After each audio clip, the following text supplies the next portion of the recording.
La première chose que vous allez constater, qui sera un élément fondamental et qui caractérisait les premiers chrétiens après la Pentecôte, c'est la ferveur méthodique dans la prière. La ferveur méthodique dans la prière. Ces gens ne priaient pas quand ils avaient envie de prier. Ces gens ne priaient pas quand uniquement ils avaient des besoins. Ils ne priaient pas quand ils étaient dans des problèmes. Non, leur vie de prière était méthodique. C'est-à-dire, ils avaient des heures pour prier. Ils priaient à tout temps. D'ailleurs, 1 Thessaloniciens chapitre 5, le verset 17, parlant à l'église de Thessalonique, Paul dit, priez sans cesse. Mais sauf que, au-delà de cette prière sans cesse, qui est le résultat d'un problème, d'une situation, d'une joie ou d'une action de grâce qu'on présente à Dieu, ils avaient des heures de prière. À 6 heures, à 9 heures, à 12 heures, à 15 heures, à 18 heures, à 21 heures. En fait, ces hommes et ces femmes avaient des points de contact avec Dieu, des moments de rencontre avec Dieu. Aujourd'hui, malheureusement, l'église finitive est remplie de gens qui ont des points de contact avec le téléphone cellulaire, avec leur patron, avec la pause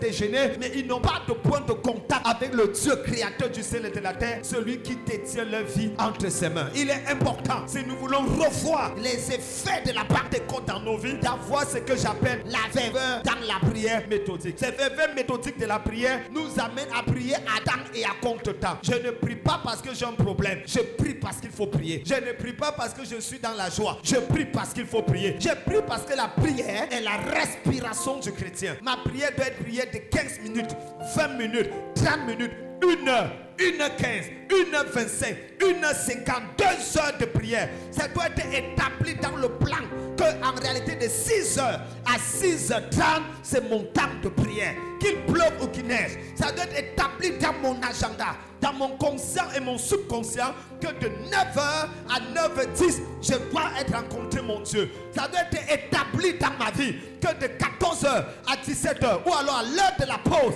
entre 12h et 13h, j'ai 15 minutes qui appartiennent obligatoirement à Dieu. Je peux le faire dans les toilettes, parce que je sais qu'il y a parmi vous des gens qui font plus de 15 minutes dans les toilettes. Donc c'est possible que dans mes toilettes, je m'enferme et je m'assois sur le pont et je parle avec le créateur du ciel et de la terre.